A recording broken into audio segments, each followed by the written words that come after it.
We earn attention over time through the efforts that give evidence to the prospect that we're invested in them, that we aren't just hitting everybody in the universe and moving on.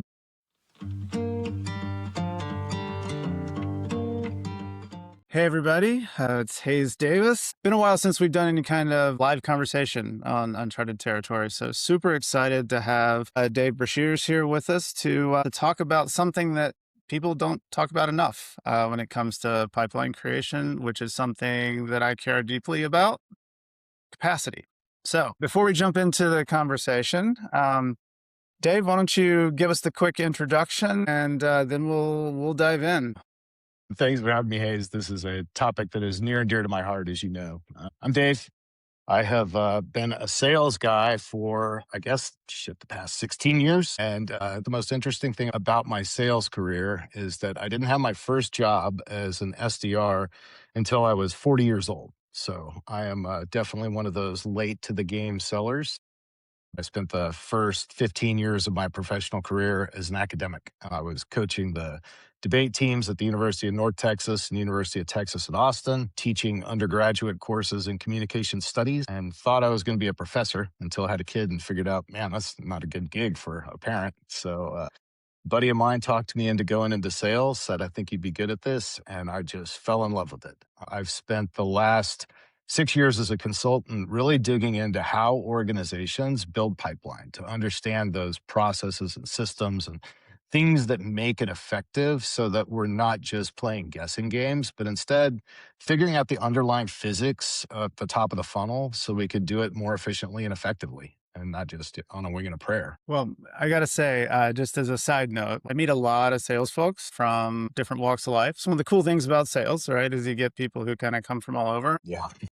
You don't meet a lot of reformed academics in sales. And so I think, I've always I've always really enjoyed our conversations because we can go deep. So let's do that here and really dive in on the topic. So I want to start with the definition of capacity. It means a lot to a lot of different things to a lot of different people. Usually, when we talk about capacity in sales, a lot of times we're talking about head counts. We're talking about our quota capacity, that kind of thing. And this is related to that, but there's more nuance to it.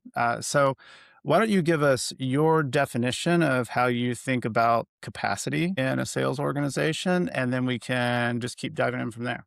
Yeah, absolutely. And I agree. I think when we say capacity, I think most folks immediately think about headcount. How many sellers do I have? And then they divide a revenue number across that, and they say, okay, we got 1.5 million per rep that we're going to do. And that's their capacity. And I take a little different view. I think of capacity as the total amount of revenue generating activities that a revenue organization can do in a given period of time.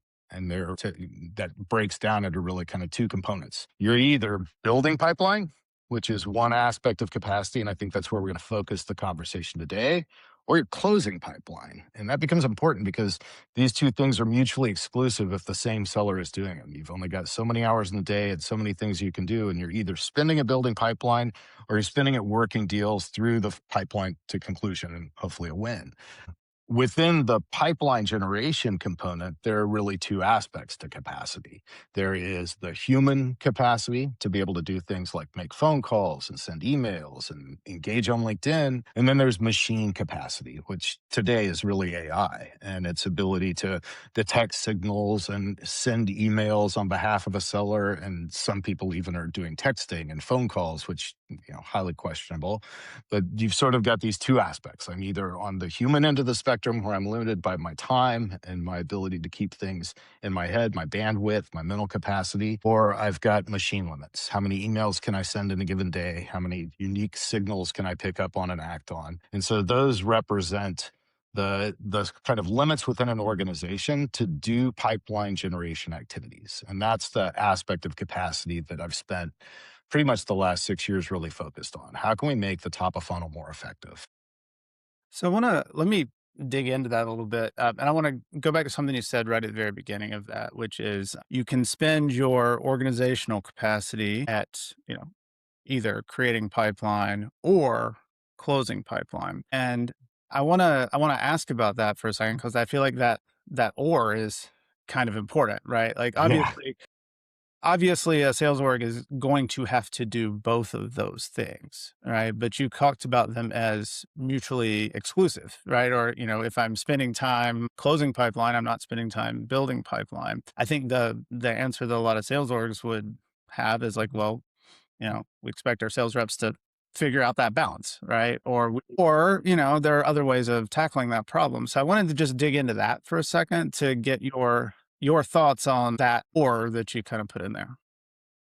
I mean, this is the $64,000 question for, I think, most organizations today. Are we going to continue with role specialization and have specialized sales development reps who spend all of their time generating pipeline?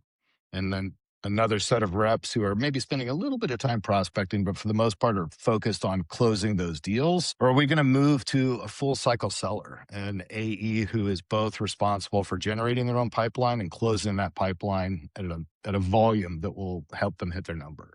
So that to me is the question that I think most revenue leaders are kind of asking themselves right now. In the age of AI and with the advent of all this new technology and the ability to detect buying signals and our ability to deliver, mass amounts of messages, are we still constrained on that full cycle seller end such that they have to spend too much of their time building pipeline versus closing pipeline? Can we get rid of our SDRs? And so that's really where I've been focused of late, is helping companies understand kind of what are the entailments of that decision. So where do you land on that? Yeah. It's a math question. Like the question is dependent on how you're generating pipeline. If you are a company that is just awash in actually qualified inbound leads, and I don't mean like marketing qualified leads where somebody has downloaded a white paper and you're like, look, a lead. I mean actual hand raisers who are coming to the website, filling out a form saying, I want to talk to sales, then absolutely it is possible for you to be able to both start that conversation and close that, because the lift required to get somebody into the initial meeting to start the opportunity and to get things going is relatively low. If you're an organization that requires multiple touches over multiple days across different channels, and you have to have patience and persistence in order to earn an initial conversation, and even when you earn that initial conversation, the chances of you finding a buyer who's actually in market is sub 10, the math of that, motion doesn't usually make sense for most organizations. The amount of effort required to generate the pipeline just trades off with too much of the effort that's required to close that pipeline. It's, it just getting the meeting is one part, qualifying that to find somebody who's actually in market within the next, quarter or two is another challenge. And then being able to go through all of the processes to do initial discovery and get the demo and go through an evaluation and build a business plan and line up with their budgeting, all of that effort in closing. If you don't have enough capacity to be able to do that, all of the pipeline in the world isn't going to help you. And conversely, if you don't have enough pipeline, you wind up with enterprise sellers or mid-market sellers who simply don't have enough to do. And so well, they can spend their time trying to generate pipeline, but at the end of the day, there's not enough of it for them to hit their. I think there's a lot of folks out there who, when I talk to sales leaders, there's kind of this sense of, well, back in the day, I got the phone book, right? And I made it happen, and so folks today are too soft and they can't figure out how to do that. Yeah. And, but I think that gets us to another aspect of this that I think is a little bit of the human element before we get into the math. But on the human side of it, we talk about capacity. When we talk about it from a systems and math standpoint, we talk about it as like a fixed amount. I have a fixed capacity. All right. But when we think about it from the human standpoint, we're always coaching our reps like to try to improve their abilities. So capacity is not, fixed in that regard, in that like we're trying to get our humans to level up, to be better. And so how do you think about that tension between the human desire to make our folks better, right? And thereby increase our capacity, and the fact that there is some kind of limit on how much a human can do. And I'll just add one other thing to that, because I feel like we talk about sellers coming from a lot of different walks of life. I think a lot of sellers come that I talk to, they have some kind of a background in sports, right? And so there's lots of folks who have coached sports, who played sports, right? And so much about that is I can do better, right? You don't, if your shooting percentage is low, you go figure out how to make your shooting percentage higher. You don't just accept that your shooting percentage is always going to be X. All right. So, how do you think about as a sales leader that tension between, gosh, I want to increase my capacity by increasing like my human capacity. I want my humans to be better versus understanding that there are some kind of physical limits. I love the analogy of sports because if you think about like being an elite athlete, even elite athletes have coaches, and even elite athletes, Olympic quality athletes are constantly searching for a gain. In fact, incremental aggregate marginal gains is kind of how athletes shave tenths of a second off of their, 50-meter dash time so that they can, improve that Olympic quality sport. But at some point, there's a limit to efficiency, right? There are these human limits. We found out that if you overtrain, for example, you can certainly to a point increase your, production and output, but there's a point of diminishing returns. If you're not incorporating enough rest days, if you're not recovering correctly, if you overtrain, you tend to have more injuries. And so even Olympic athletes have realized that in the search for excellence, there's a point at which the human body begins to break down, and we have to respect those limits or else we push past them and suddenly bad things start to happen. And I think that exact same thing happens with revenue organizations. We should absolutely be encouraging our reps to become more efficient. And there are lots of things that we can do in the name of efficiency gains that are actually productive. And we continue to climb up the ladder. But at some point, the things that we do to become more efficient start trading off with the things that we have to do to become effective, right? And efficiency and effectiveness don't necessarily rise linearly, right? Sometimes we reach this point where it crosses, and the things that we're doing to become more efficient suddenly reduce the effectivity of what we're doing. And if our effectiveness goes down, then the results go down with it. So while I totally respect the folks that are coming from the old school and saying, I used to pick up the phone book, my first job as an SD, we sold e-commerce video in 2010 when nobody bought stuff on e-commerce, or it was, very little. There's no furniture being sold or anything else to e-commerce leaders at the IR 500 list of companies, which meant for an entire company, we had 500 targets, right? That was it. And there were at those companies usually 3 to 4 people in the entire e-commerce part of it. So major brands still considered e-commerce this very, very small thing. And so we had a very limited pool, and we were forced to sort of go to the well with that. And we didn't have a lot of competitors. And so it was tight, and we were able to get meetings. The world today is very different.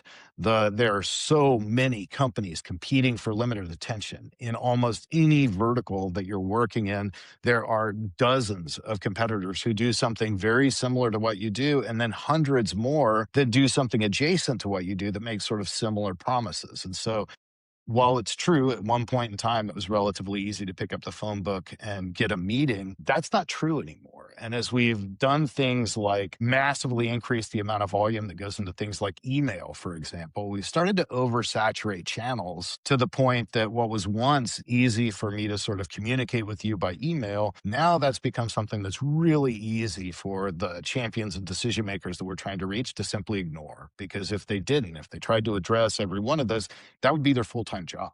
And so that kind of limit and trade-off, I think, is the thing that we're working with now. Going back to the sports analogy for a second, I think I've always felt like the competitive team sports analogies were always more productive than the individual sports analogy. Yeah.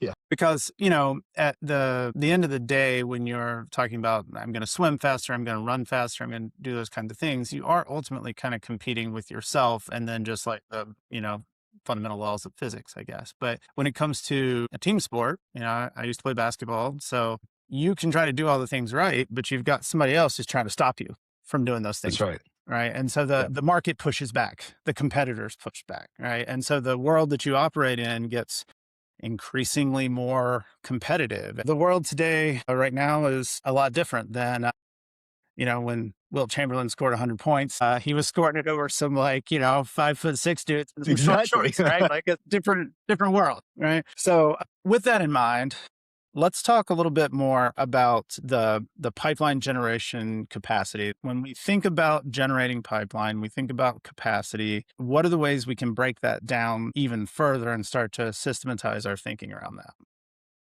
Absolutely. One of my favorite books that you recommended to me is The Game, and it's this kind Goal, of the business. goal. The Yeah, goal. yeah. Sorry, I've got it. It's sitting somewhere right behind me. There we go. Look at We've been this. talking about games So too much. Yes, the goal. wait, it's the goal. Very This weird book, book.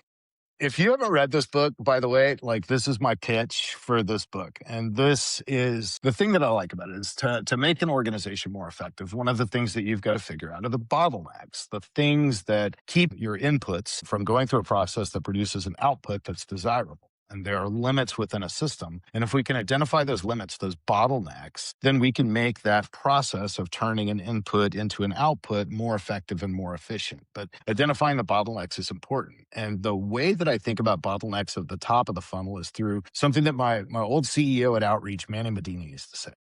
Stuck with me and is still the way I think about building pipeline. If you want to build pipeline, you have to deliver the right message to the right prospect at the right time in the right channel. So that notion of where are the bottlenecks, they usually exist in one of those places. It's either a messaging bottleneck and something that we're doing is creating friction or not resonating with the prospect. It's also the one that I find the least interesting. Almost every company that I talk to, when they ask me to come in and help them fix top of funnel, their first thing that they say is, "Can you help us with the messaging?" And I say, "Well, I absolutely can, but I'm willing to wager that that is not your biggest challenge, nor is it the biggest lever that you can pull if you want to improve performance." The right message to the right prospect. This is a much bigger lever that you can move. And right prospect doesn't just mean the right person. It means, are we talking to the right organizations? Are we talking to the right people within those organizations? And are we talking to the right combination of buyers within those organizations that are going to be able to activate an actual buying cycle where they're not just paying us lip service, but actually willing to go through an evaluation and determine if they're going to buy it? So the bottlenecks, if I were going to remove them, I wouldn't really focus on messaging first. I would really encourage focusing on target selection and prospect identification. At the right time is an interesting one Mhm. because for a lot of organizations right now, there's this notion that we can find these signals in the marketplace that indicate a buyer who is in market. And this used to be the grail sort of search. And if you think about companies like Sixth Sense or Bombora or Tech Target, all of these folks were in early in the game trying to figure out like, okay, if we know that only between 6 and 10% of any given market are actually in market at a given time, what are the signals that we can detect that would indicate that? What things are they searching for? What competitors have they visited?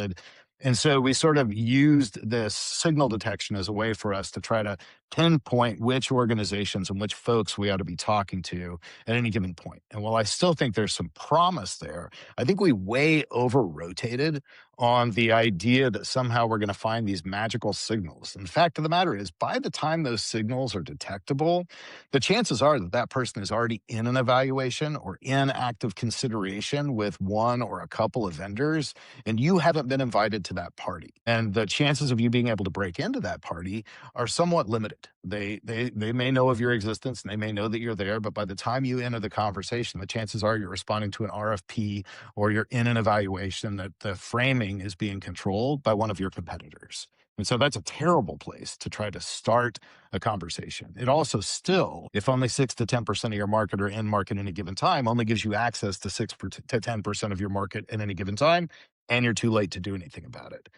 The right channel to me is one of the ones that's most interesting because if you think about trying to reach a prospect, we essentially have a few ways that we can do it. I can reach you through a social network like LinkedIn or my professional network. I can find an introduction or referral. Those things are usually limited for a lot of sellers. If you think about the profile of the seller, they aren't typically folks who have really deep networks within the area of specialization that they're working. So they have some use and they certainly help, but not a panacea. Email is the most popular by far, but the challenge with email is it's become so easy for us to automate that process, to remove the humans from the loop, or even when we have humans, to augment them with AI. And so AI has made email this kind of ubiquitous channel where everybody is sending relatively similar, hyper personalized, hyper relevant emails. And the result of that is that our boxes become full and they're full of equally good messages, which it used to be that we were just delivering back. Like, You're being really eh, charitable on that I'm front. as charitable as I could be. Good is Yeah, a relative term, but I would say the the level of quality has gone up, like quality based on the Mhm. way we used to talk about quality, right? But so like going back to the idea of like the market pushes back, the competitors push Mhm. back, right? So the ideal sort of quality of an email, how it's personalized, how it's tied to, my situation. Like there's more of those than there used to be. It used Yeah. to be complete garbage, and the complete garbage just never even gets seen. The slightly non-garbage may possibly, perhaps, might be slightly seen, which is still Yeah. a pretty low bar. A VP of product marketing being very impressed by the fact that we could detect things like job change signals and Hmm. send an email that says, "Oh, I see you're in a new job. Would you like to buy some stuff?" And this was in 2024. Hmm. And my head kind of exploded because I was like, "Oh my god, we've been doing this since 2015 at least." But the fact that 9 years later that was seen as impressive, my thought was everybody does that now. It's if you do change jobs and you're in any kind of decision making role, you know that within the first 6 weeks you're going to receive 1,000 messages from every vendor on the planet that all say roughly the same thing. Congratulations on the new job. Want to buy some stuff? The signal to noise ratio has dropped to a level that those things are just a dull hum, that everybody is able to ignore its background noise in my inbox, which has also made the most important channel by far with every organization. I probably worked with a couple of hundred companies over the last 6 years. In the last couple of years at OneView, we looked deeply at 65 different companies that are all brand names that you know in the SaaS technology space. And what we found was the phone was by far the highest performing channel of anything that we were doing to build pipeline. And it was higher performing at about a ratio of 3 to 1, meaning for every meeting that you were booking with an email, you were booking 3 of those meetings with a phone call, right? It's the highest converting touch point that we have. That also means that humans become the most important element of your pipeline generation engine because the point of conversion is a phone call. And what we know today is that one, it's illegal in most places for AI to be making outbound unsolicited phone calls to potential prospects. But two, from a psychological perspective, humans still tend to revulse a little bit whenever they are talking to an AI, right? It's different whenever we are buyers in the market and we know we want to buy something and AI is answering my very specific product questions. And so for an inbound audience, there's a certain amount of tolerance for AI. But when it comes to outbound, and this is where I think most organizations are focusing their pipeline generation efforts today, because let's face it, inbound's relatively easy, but it doesn't help you hit the number. Outbound becomes a necessary evil for just about everybody, unless you're, I guess, like Claude or something. But for the rest of us, we have to figure out a way to be effective doing outbound conversion. And if the phone is that point of conversion, it means whatever AI is doing and however much interest it's generating in the market, it's ultimately funneling all that activity down to a human who is the point of conversion and a phone call that is the place that that conversion conversation happens. So I want to step back from that for a second. So we're talking about, going back to the framework that you mentioned, right? So make sure I got this right. So we've got the right message, to the right prospects, the right time, right channel, right? So, and by the way, I will echo what you said on messaging. I do find that people always turn to messaging, partly because it's sort of the easiest. It's Like, easiest. yeah, That's a like, a okay, oh, we're hundred just changing our percent. emails, right? Like, if we It's just not wrote the even email partly. different, like This we'd is, be better now. of course, and it's no accident that that's where they Yeah. immediately turn to. It's the cheapest, it's the So, easiest, and the so least then effective. looking at the ultimate like expression of, I forget exactly how you framed it earlier, but like when we talk about the capacity, what reps can actually do. What we're talking about here is the way I view it is there's a limited amount of time ultimately. Like Yeah, time is the yeah, ultimate that's it, capacity limiter, that's right? it. And so Yep. when we're asking reps to do things, tasks, steps, whatever it could be, they are pulling from a fundamentally limited bucket of time. All right.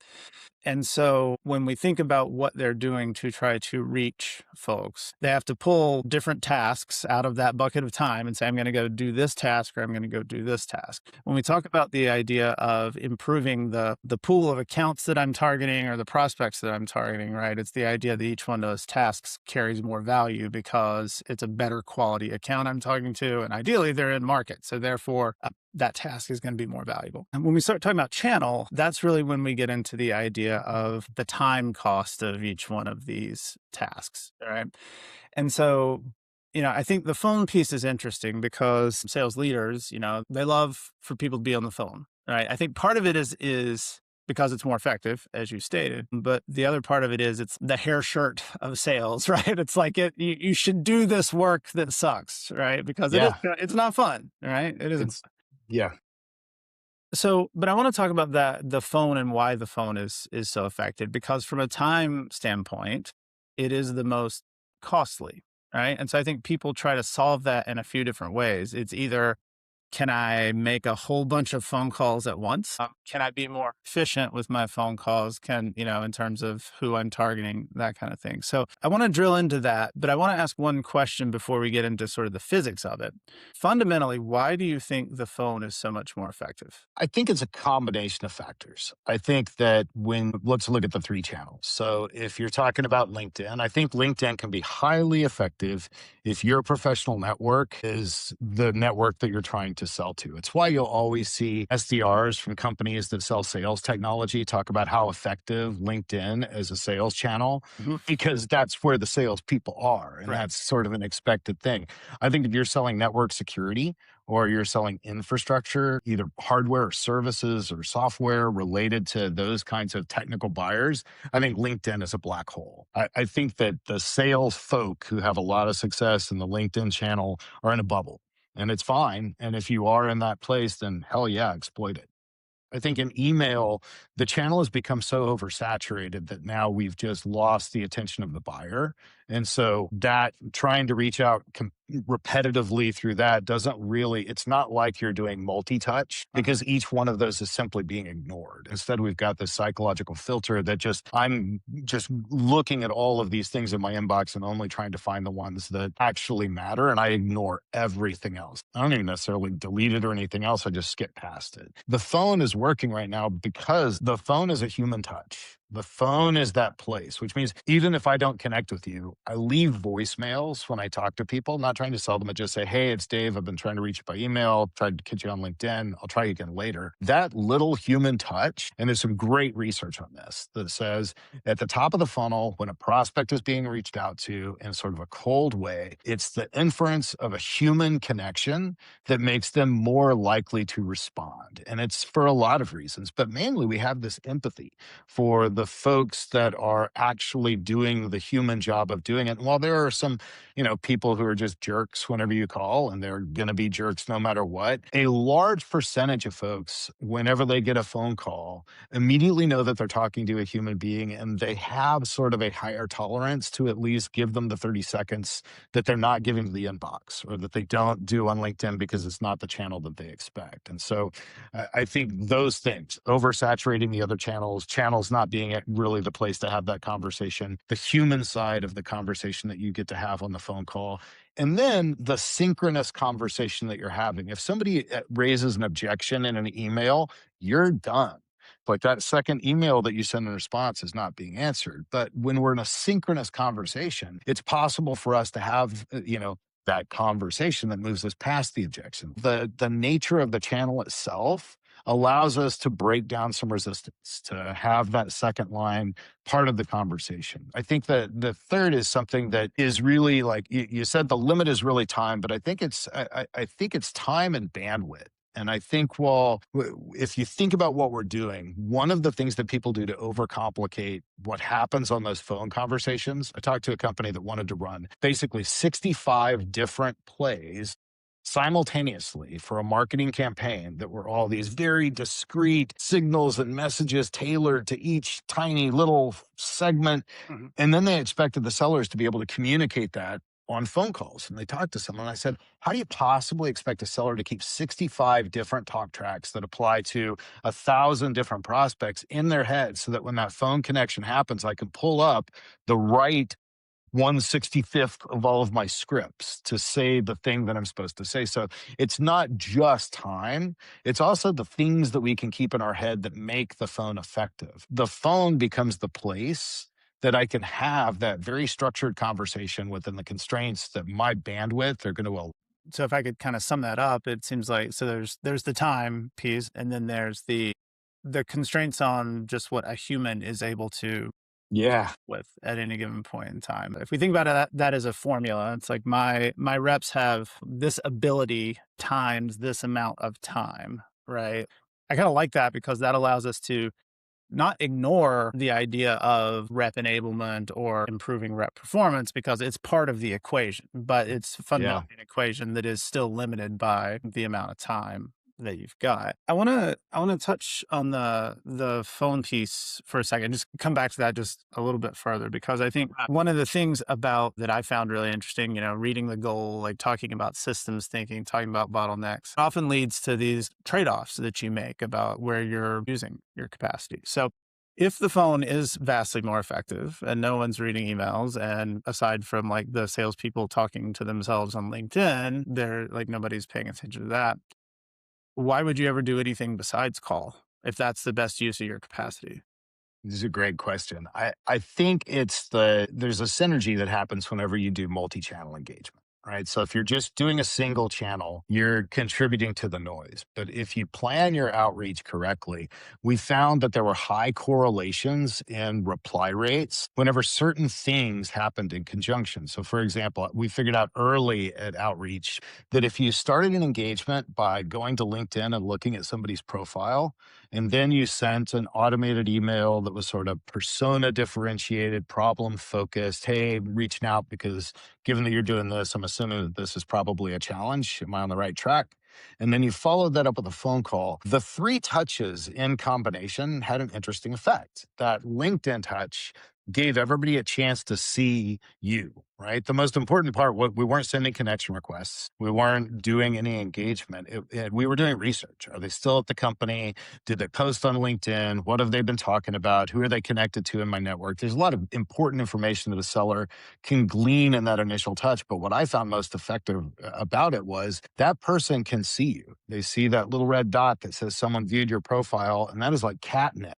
So they go and look and they see and they say, oh, it's Dave Breshears. They may not know anything about that, but when the email lands in their inbox a little bit later, there was a higher open rate. So we'd delay. We'd immediately go look at LinkedIn. We'd send the automated email. We'd wait 12 to 24 hours to make a phone call because we wanted somebody to have time to see those two things. The sequences that began in that order had a much higher conversion rate than any of those that kind of just arbitrarily had like an email go first and then phone calls or phone call first and then I follow up with an email. And that became the impetus for, hey, let's build our sequences so that we can constantly do this. That I think is the biggest reason why you shouldn't just focus on a single thing. The other is when I do get someone on the phone, I'm able to have a contextualized conversation. I'm able to say, hey, it's Dave from Gradient Works, just following up on the email sent. Did you see the email? And they'll almost always say no. And you say, I'm not surprised. Inboxes are garbage. What I asked was, I'm curious to know, given that you guys do this, has this been a challenge? And now I get to deliver the same message that I would have delivered in the email. I've got context for the conversation. The chances are I say, I reached out to you, or I saw you on LinkedIn. I saw that you wrote this. I've got something that makes that conversation not just, hi, I'm Dave. I'd like to sell you some stuff. Instead, there's this immediate like recognition on their part that there's been some prior attempts to connect in conversation and there's a context for what's about to happen. It suddenly isn't a cold call, right? It's this pursuit. And the response rates on those conversations where you start with that kind of context, where you have something more to back it up, just were astronomically higher than just dialing. This notion that it's just about getting somebody on the phone. It's not. The phone is very effective, but it's the things that you do leading up to the phone conversation that make the phone conversation effective. The common thread in everything that you've said so far, I think, is almost implicit, and I want to call it out, which is that the that people are responding not really to the message per se, and not really to the channel per se, but almost to the effort and the sense of reciprocity that a human being like expended their limited time and capacity on that pursuit. I kind of think of it as, we've got AI tokens. There's almost this idea of I also have a set of human tokens. I can spend this human time, right? And so how much of it do you think is just this proof of like, I have spent time on you, and that investment therefore like tugs at you a little bit from a sense of reciprocity that you should spend a little time on me. So before I got into sales, I was a communication scholar. And a lot of the things that I bring to sales and the way that I think about how sales works and understand the top of the funnel comes through this lens of what does communication science tell us about how humans respond to other humans in different contexts. And in the context of sales, one thing we've known for a very long time, long before there was AI doing what AI does, is that patience and persistence are required in order to earn that initial conversation. We weren't just making one phone call, people pick up, book a meeting, go. Instead, it took multiple touches over multiple days. Trish Bertuzzi and the Bridge Group, Topo, before they got acquired by Gartner, all of those folks were basically saying it takes somewhere between 15 and 18 touches on a cold outbound prospect to earn a reply. And that number has only increased over time. But it wasn't accidental that that was happening. What happens is attention is earned, right? We earn attention over time through the efforts that give evidence to the prospect that we're invested in them, that we aren't just hitting everybody in the universe and moving on, but instead, our persistence demonstrates to them that we have a fundamental belief that there is value on the back end of this conversation. And we wouldn't be doing that if we didn't think that there was a strong fit and a strong reason for us to talk. And so I think that our effort becomes evidence of that commitment, and that commitment becomes the thing that most people are responding to. It's why when I was at Outreach, and the first question that I would ask every time one of my SDRs booked a meeting for me was, "Hey, I'm just curious. Why did you take the conversation today? Why is this call important to you?" And to a T, almost every single time, most of them would say, "Carrie was just persistent. Carrie just she was there and she did this. And when she got me on the phone, she seemed to know what she was talking about. And so I figured this was worth my time." And that notion of the SDR had earned the conversation for me to have was huge. And it reinforces what we already know about human communication and why in certain contexts people respond more positively to certain things than others. Patience and persistence earn attention over time. I think they also build trust. And at the outset of a conversation, somebody who's invested more time in you, somebody who's taken the time to write multiple emails, and now you are probably reading them once I've broken through a little bit of that noise. And once it's the third or the fourth email, and you've heard a couple of voicemails, and you've seen me liking your posts on LinkedIn, that synergy of multi touch activities gives you the feeling of, all right, this is genuine. There's something authentic here, and I can trust the conversation that's about to follow. And so I think all of those things make people more receptive to the phone conversation. And so taking this back to capacity, right? If the idea is that I am demonstrating to the prospect that I am willing to spend this sort of like expensive currency of time Yes. on them, right? That's part of it. And then that has implications for my sales organization. I am going to probably be more effective if I spend the expensive currency of human time than if granted, I could go get a parallel dialer. I won't name names. I could go get one of the, I don't know if you've noticed, but there are many people on LinkedIn who will offer me a cold email system that Yes, will they will. touch a lot of folks. And I can try to wildly ramp up activity to get very small conversion rates. Yeah. The only thing that's Yeah. really durable is this like demonstration of effort. So that brings me back to the kind of fundamental bottleneck in this. It would seem that would follow from that is that it's the human is the bottleneck, Yeah. right? How do we think about not eliminating that? Because I don't think we can, because it's part of what makes the whole thing work, right? How do I start to quantify that as a sales leader? It's a choice between volume and precision. Right. And there are most organizations, I think, right now are figuring out if let's say they decide, okay, we agree with you that the phone is the most important thing. Then the metric that most people look at is like the connection rate. And they say, hey, we're dialing, but we're getting like a 1 to 2% connection rate. And the number of conversations that we're having per day is so low that there's no way the output is going to be enough for us to build enough pipeline to hit the number. And so folks had kind of two ways that they could deal with it. One of them was the notion of like, let's make the dials faster. Let's increase the volume of folks that we're reaching out to and the number of touches that we're making per prospect by simply automating the dialing portion of this. And so they solved the low connection rate by increasing the number of dials, which produces more conversations. The challenge of that is that if you go listen to the recordings of the sellers who are in those conversations, is the velocity is going so fast. I'm sitting at my desk and all of a sudden, Dave, you've got a connection. I have a microsecond to start talking. And I know how to say something to you that's going to keep you on the phone. But the problem is, who the hell are you? Mhm. Right? I don't have time to think about you as a person, much less a persona. I don't have time to think about the organization that you're with and whether or not we've had prior conversations. I certainly can't go back and look at the last email that I sent to see what I said or whether or not you opened it.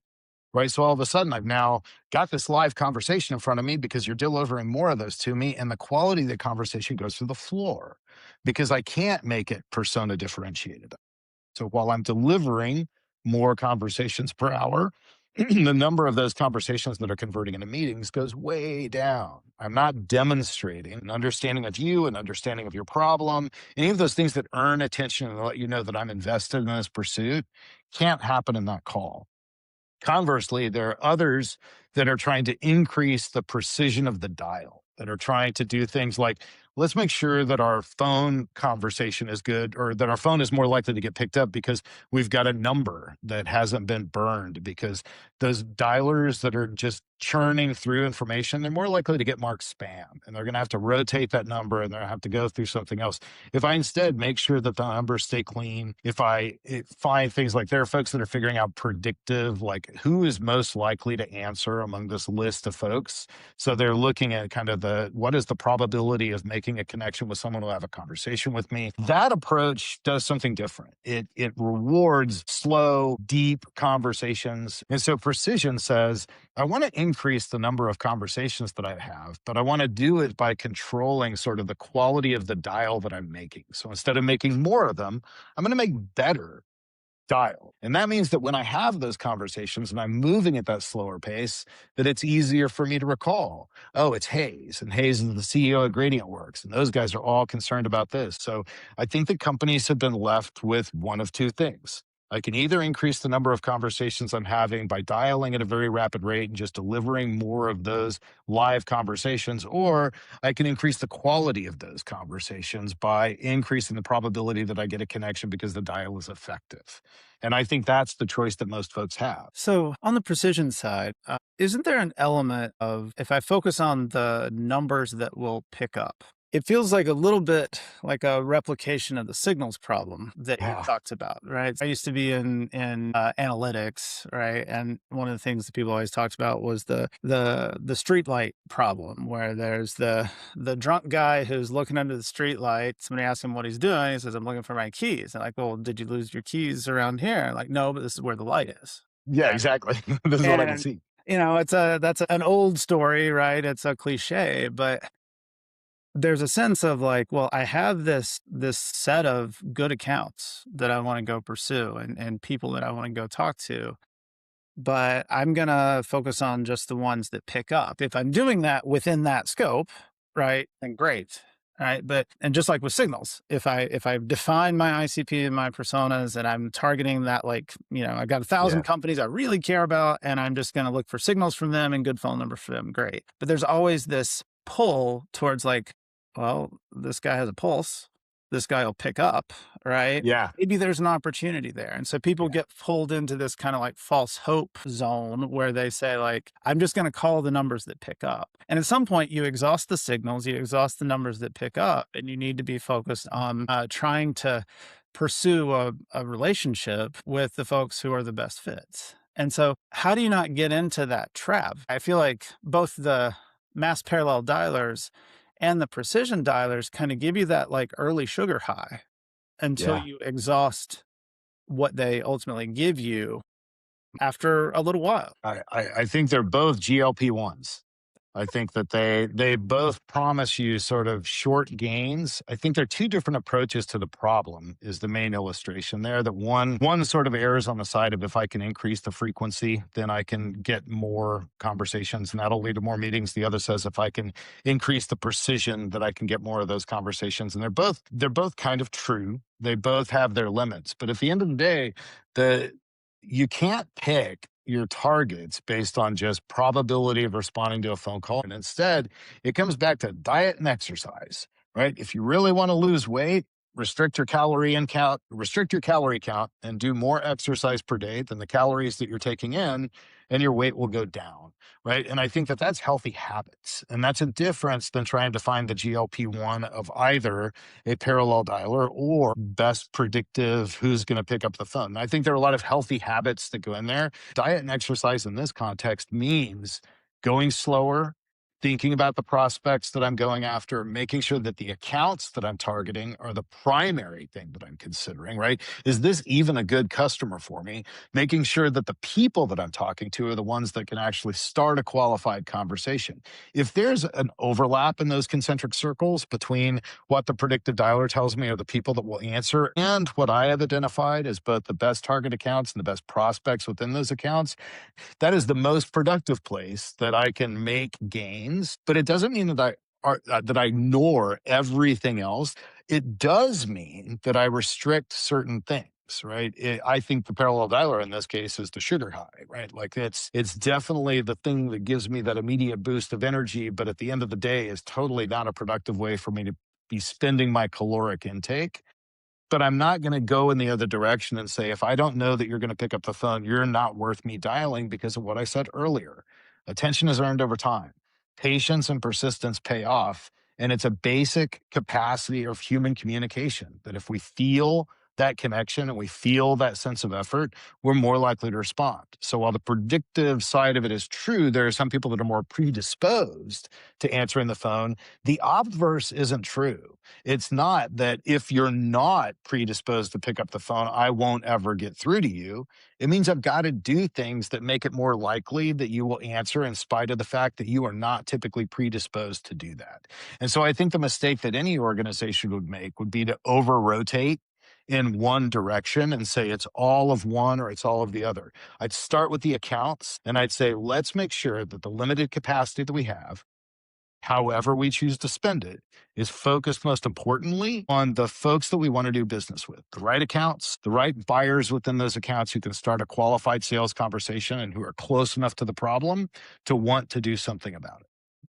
Going back to these four capacity areas, right? The messaging, the prospects, the in market, and the channel. How do I, as a sales leader, figure out which of those bottlenecks actually applies to me? I've got to run my team. I've got to make a set of changes or not make a set of changes. I've got to decide I have my own capacity limitations. The next thing that Yeah. I get my team focused on needs to be the highest impact, right? And so as folks like us who've read the goal and think a lot about Mhm. systems and those bottlenecks, the only way you really increase throughput in a system is you find the place where the constraint is tightest, the bottleneck, right? Which is stopping you from getting to where you need to be. But that's easy to define in a business novel where you control the narrative, right? It's Mhm. easy to define in the abstract. It's much harder when you got all this menu of choices. So what would you say to someone who suspects they have a capacity problem when it comes to pipeline? And they probably are suspecting that because pipeline's not where it needs to be, right? And so they're thinking, pipeline's not where it needs to be. I have a few options. One, option A, which most sales leaders really like as a good starting point, is I go yell at my reps to do more. Option B is I go seek out that panacea someone's selling me that I can increase my conversion rates by doing X, Y, and Z with some new piece of technology. Then option C is, well, maybe I need more people. Each one of those is a reflection of the idea that I'm going to try to increase my capacity in some way. Right. So, how do I figure out where to start to try to solve a problem like that? It goes back to the definition of capacity, right? So understanding that human capacity is the weak link in most revenue organizations, I think is the thing that almost everyone needs to come to grips with right off the bat. I've worked with a lot of companies over the last couple of years that have done things like spun up AI agents that are able to move at a much faster velocity and a much greater scale than their human counterparts. And they can go, mine opportunities at all levels of the market. The challenge is that you can increase velocity in one way by sort of having all of this signal detection going on and all of these automated messages going on to sort of drum up some interest. But all of those systems, all of those AI SDR systems that have worked have reached this point of failure around the point of conversion. And that is the emails aren't ultimately booking business. The emails are being used as a sort of signal detection on their own. That if somebody opens it enough times, or if I send enough of these, that I'm then going to send this over to an account executive and say, now you go make the phone call and close that. What we're finding is that massively overwhelmed sellers. We had folks who were spinning up AI SDRs, and then their sellers within a week would have like 500 phone calls that they were supposed to make to this very questionable level of the market. So you can do things that will increase your velocity and increase the volume at which you're doing it and massively overwhelm the human's ability to do high value things. 500 phone calls that you have with questionable parts of the market that aren't necessarily your buyer and aren't the right targets. Trade off with the things that you should be doing to the folks that you know are your both right companies and right prospects. So I think when we make decisions, we have to start with understanding where that human conversion point is limited. And we have to understand when we use automation to try to increase our reach, we can very easily overwhelm the human's ability to actually convert on all of those things that we're sending them. So if you begin with an understanding that the human is the basic constraint, and you begin with the understanding that doing email alone is not going to do it. Multi-channel is important. And you begin with the understanding that it takes multiple touches over multiple days across multiple channels to get somebody to respond. We know from human communication that attention is earned through patience and persistence. When all of those things become true and you accept that that's sort of the physical constraint at the top of the funnel, now you've got a set of things that you can work with. All right. So I can say, all right, I know that my humans are limited. And the thing that I have to maximize are the phone call touches. How many phone calls can a seller make in a given day? If I know that they're going to have to make multiple phone calls per prospect. And if I know that they've also got to send some either personal manual emails, or we're going to use AI to send the emails, I'm just going to do LinkedIn. For a human to be able to use automation and everything else in conjunction with their own effort, that is your capacity. And most organizations don't have that understanding. They don't know that when you drop somebody into a multi-touch, multi-channel sequence that is 17 touches over 22 days, and 7 of them are phone calls, and 7 of them are mostly automated emails, and maybe a couple of LinkedIn touches in there, that if a seller is actually going to execute those to completion, you can really engage. Let's say I'm doing 80 phone calls a day. And let's say a phone call we'll be generous. We'll say it's like 3 minutes of phone calls. So I can make 20 phone calls an hour. So that's 4 hours of just being on the phone. At that rate and running through that kind of sequence that I structured, a seller can reasonably engage about 80 accounts in a multi-threaded engagement, up to 5 prospects, high touch, medium touch, low touch. You can engage about 80 accounts a month. That suddenly becomes an incredibly restricted set of targets whenever you understand that most people have territories that are 1,000 accounts, 3,000 accounts. Okay, well, at 80 a month, let's figure out how many months it's going to take me to cover those 3,000 accounts that you gave me. Mhm. Right. And so for most organizations, if they said, hey, Dave, we want to understand how to make our revenue operation better at the top of the funnel, I would say you start by understanding your capacity limits. You start by saying, all right, we sort of know what a best practice is for getting a conversation with someone like Hayes at a company like Gradient Works. And if we know what that effort is, we know we can now model out how much time does it take a seller to be able to execute that multi-touch, multi-threaded engagement. And now I can understand sizing wise what a reasonable target is. So for most organizations, I say if you get an understanding of what your capacity is, and you have an understanding of where your conversion points are, and you understand that humans are the weak link, now you can start building systems that are at human scale, that you understand the chunks that we bite off in terms of territory need to be in approximately about 100 accounts a month, given that we're going to get some people that spill out early. Mhm. And that means that over a 6-month period, I've got 600 accounts that I can get to, and that's over a 6-month period. There's no reason for me to be assigning large territories. There's no reason for me to be trying to hit all of them at one time. Instead, I've got to recognize that this is the limit of effectiveness. Anything that I do beyond that is going to start reaching that point of diminishing returns where even though I've got more outreach, it's less effective outreach. So I wanna wrap up here just on one thing. This idea that the human is the bottleneck, I think it's kind of like the the big takeaway from here. The human is the bottleneck, and the answer isn't because of the way humans work. And ultimately, there is a human forking over cash on the other side of a transaction right now. Maybe someday that'll Yeah, change. But like humans are the bottleneck, and humans are also not a thing you can remove because they're actually the secret keys to it that's being right. effective at all. That's right. So you'd shared an interesting story one time about really where you can start to see the kind of like humans being saturated, right? I think you were talking about the completion of sequences, right? Yeah. And so one of the things that I want us to end with, because I'd really like there to be a a takeaway for somebody who's running a team Yeah. to say like, what can I go do to tell if my human capacity issue is a discipline issue, like they need to just get on it a little bit more versus actually I don't have the right number of people in seat and like they're falling behind in some way. So how can I actually see that? And working with OneView Labs, we were sort of analyzing top of funnel for a lot of different companies. They are some of the best sales development organizations in the world. Some of them were folks who came to us in just grief and pain, like things just were not going well. But all of them shared one thing: conversion wasn't where they thought it should be. And they had different ideas. It's the messaging, it's the targeting. So we said, all right, give us all your sequence data and let's look at what's actually happening whenever you engage someone. And so all of them sent us their sequences, and their sequences were usually what you would typically expect to see. They're, somewhere north of 12 touches. They're somewhere between 3 and 4 weeks. It's a combination of phone calls, emails, LinkedIn engagement. And the idea is that, our sequences must be broken because of the messaging or something else. What we found was really interesting. For all of those companies, the average number of touches that were actually completed in an engagement. So I drop Hayes into a sequence. Hayes' sequence is meant to run for 3 weeks. It's got these 12 touches, 15 touches. The average number of touches that were actually executed by a seller was 3.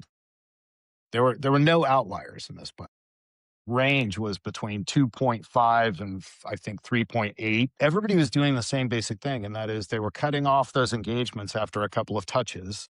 The second thing that we found really interesting, those touches were executed an average of 7.5 days past the day that they were due, right? So not only are we only executing 3 touches, but they're roughly a week apart from when they would actually be due. Those aren't sequences. Those are random acts of prospecting. They don't earn attention. They don't demonstrate persistence. In fact, most sellers were ignoring the phone call touches and the automated email would fire off. And then they'd ignore a phone call touch and another automated email would fire off because they skipped the high level activities that were high converting activities. And as a result, conversion went into the ground. So if I were a revenue leader, I would not begin with the assumption that my messaging is bad. I would not begin with the assumption that I need to make my reps work harder in the sense of doing more activity, because sometimes the doing more activity is what leads to the number of short things that you're doing. We found that companies that were investing heavily in AI SDRs would have those 500 phone calls stacked up. That's one of the reasons why fewer touches per engagement were happening, right? Because reps simply had too many other things that they were now being required to do. And you have two effects. One is you've got poorly performing sequences because you're simply not doing the sequenced activity. But the second was they were leaving tons of prospects parked in those sequences, because one of the things that happens is you just eventually start ignoring the touches, which means they're effectively just dormant. Marketing can't reach them because they're in an active outreach sequence. And so I can't do any marketing to them. Another seller can't do anything with them because they're locked in this sequence. So if I were a revenue leader and I wanted to go fix it, I would go ask myself, are the sellers even doing the things that we know that they have to have multi-channel, that it's got to be multiple touches, multiple days, multiple prospects? If you know that that's what it takes to convert, go look and see what your reps are actually doing. How many touches per prospect are they actually completing in an active engagement? And how many of those are completed on time? If those two metrics are not what you would expect them to be, you can guarantee that your revenue engine is going to stall out and is underperforming.